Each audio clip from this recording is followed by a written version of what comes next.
ஒட்டுமொத்த டெல்டா மாவட்டங்கள்லயும் கிட்டத்தட்ட 500க்கும் மேற்பட்ட வந்திருக்காங்க. பெண் விவசாயிகள் மற்றும் குழந்தைகள் கூட அதில் கலந்துகிட்டு இருக்காங்க.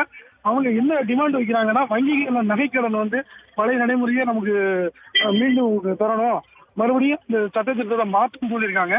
அதே போல நெல் குவிண்டாலுக்கு 3500 ரூபா. ஏன்னா நெல் வந்து தற்போது நெல் விளைச்சல்ல விவசாயிகள் வந்து போட்டு முதல் எடுக்கிறதே கஷ்டமா இருக்கிறதுனால குவிண்டாலுக்கு 3500 ரூபா வேணும்னு சொல்லி அந்த விவசாயிகள் போராட்டம் பண்ணி பேரணியா வந்து தற்பொழுது மாவட்ட ஆட்சியர் அலுவலகத்தை முற்றுகையிட போறாங்க.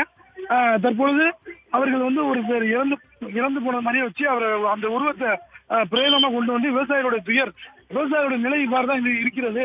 ஆகவே மத்திய அரசும் மாநில அரசும் எங்களுடைய கோரிக்கைகளை நிறைவேற்ற வேண்டும் என்ற கோரிக்கையை வச்சு தற்பொழுது மாவட்ட ஆட்சியர் அலுவலகத்தை முற்றுகையிட போறாங்க. கூடுதல் விவரங்களுக்கு நன்றி மாதவன்.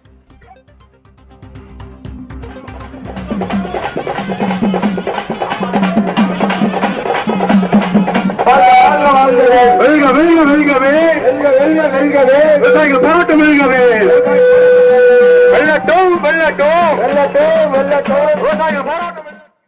தமிழ்நாடு அரசின் இலவச ஆண்ட்ராய்டு ஸ்மார்ட் போன்களை விரைந்து வழங்க கோரி வேலூர் மாவட்டத்தைச் சேர்ந்த 20க்கும் மேற்பட்ட பார்வை மாற்றுத்திறனாளிகள் ஆட்சியர் சுப்புலட்சுமியிடம் மனு அளித்தனர். இதுவரை 200 பார்வை மாற்றுத்திறனாளிகளுக்கு மேல் விண்ணப்பித்தும் இதுவரை இலவச போன் வழங்கப்படவில்லை என தெரிவித்தார்.